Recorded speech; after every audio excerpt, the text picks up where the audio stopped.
Hello again. So, working our way through this intro sampler, we've already done running stitch, we've done back stitch, we've done French knots, and now we're going to do the chain stitch. Chain stitch is a great stitch that can be worked with the chains open or closed, depending on how tightly you tension your thread.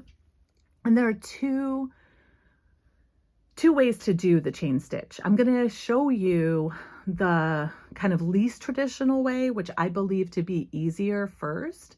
And then I'll show you the more traditional way that if you learned embroidery as a kid, you probably learned how to do the chain stitch this in the second way and may have found it a little cumbersome.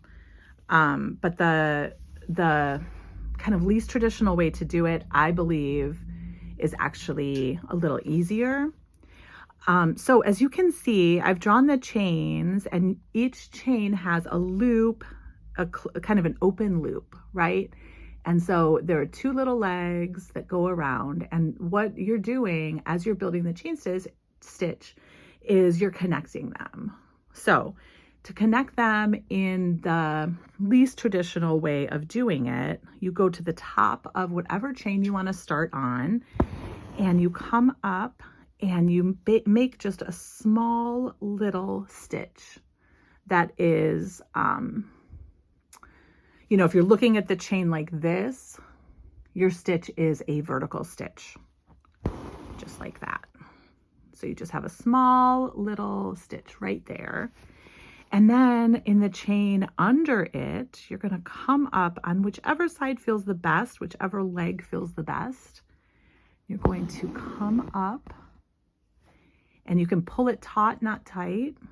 And then you're going to go under that little stitch you created with your needle. You're not going into the sampler at all. You're going just under that stitch, and you're going to pull through. And again, instead of even taut, we're just going to kind of make it so it's following the line of the chain that we had. And then we're going to go back down on the other leg of that chain. We're going to keep it kind of open if we want to have a visual open chain, so we don't have to pull too tight. And then we're going to come down on the chain underneath it on the leg. And again, whichever leg feels the best for you, the left leg or the right leg is feeling right for me right now. And then I'm going to swoop under both of those legs of the previous chain. And I'm going to pull through. I'm not going into the fabric there, but then I am going into the fabric to get down on my other bottom leg.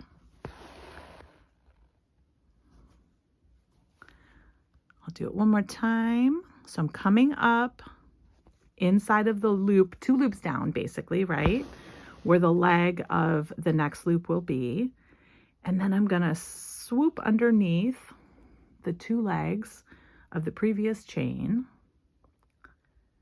And then I'm going to go down next to where the leg of that chain was. And you just keep doing that all the way around until you get to the end of your piece. When you get to the end, you can feed your legs through that first, if you're doing a circle like this. Oftentimes you are not doing a circle, you're just doing a line. But when you finish this one, if you're doing it this way, you can just feed your 2 little legs into that top chain.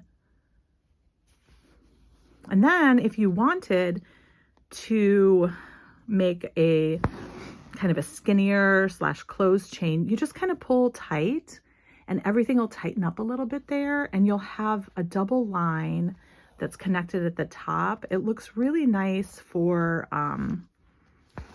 filling in and outlining letters and stuff. I like to do these small ones kind of next to each other really closely.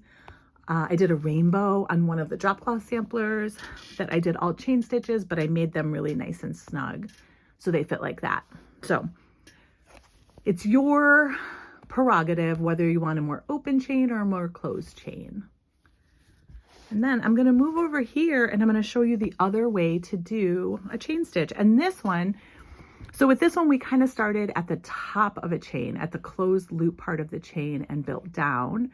For the more traditional way, we're going to start where the two little legs are and we're going to build up. So this one has more, it's more about catching loops, which I think makes it a little more complicated. So you come up on one of your legs, one of your open legs at the bottom of a chain stitch. Then you go down on the other leg of that chain stitch. So what you're going to have to do is keep this loop open because you need to catch it as you build your chains up. So you're going to go to the leg of the chain above this one, and you're going to bring your needle up inside the loop you created.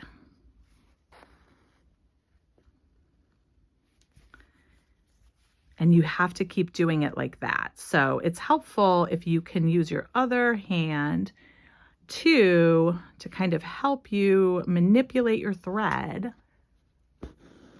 Okay, so you see I went back into that same loop that I came up in.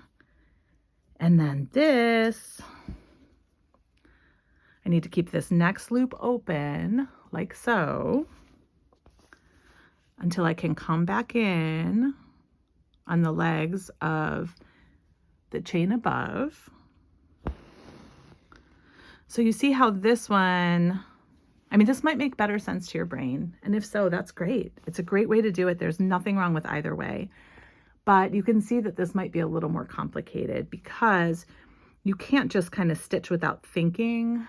Oops, you can't just kind of stitch without thinking.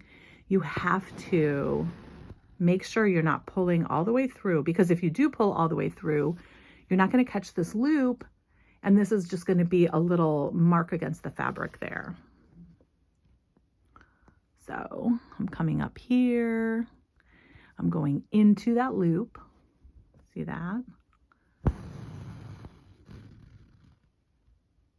Now, if you are all done, instead of feeding this back through on the other side of this loop, you just make a little stitch to hold that together. And then it looks almost exactly like this. So you started with a little stitch here, you're ending with a little stitch here. So that's how you do the chain stitch. I hope this helped.